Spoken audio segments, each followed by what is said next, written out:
The reminders kept coming.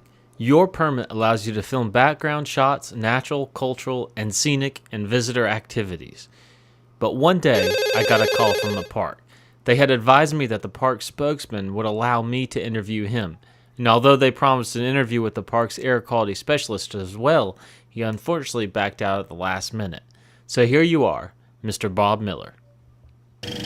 We've got, supporting local communities from the counties and from the cities that didn't even want to admit we had an air quality problem 15 years ago. Of course, a lot of it was because of negative publicity.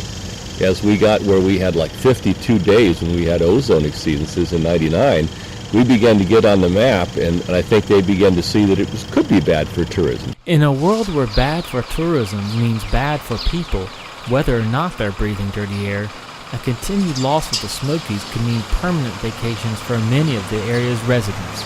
Take Miss Newsom, who works at a local business. If tourists don't show up, she can't help visitors decide what to do with their vacations.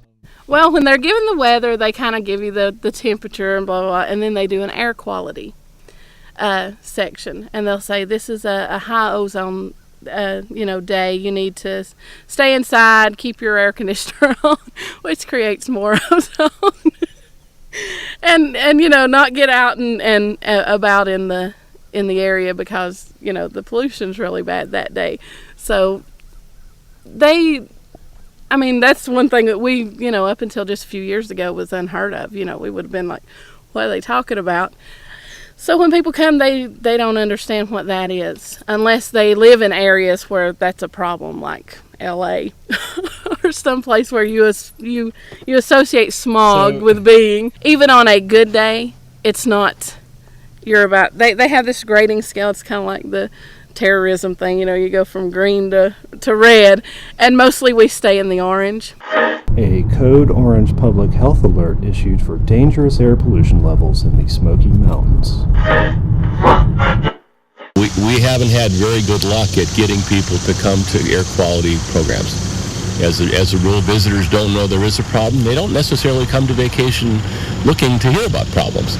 So if they come away knowing that we've got an air pollution issue, it's a lot of times it's a sidebar they've learned by something they've seen looking for information on how to get around the park. And as word gets out, people are starting to ask.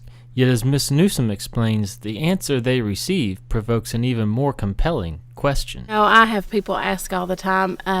They hear the ozone warnings on the news, and what does that mean?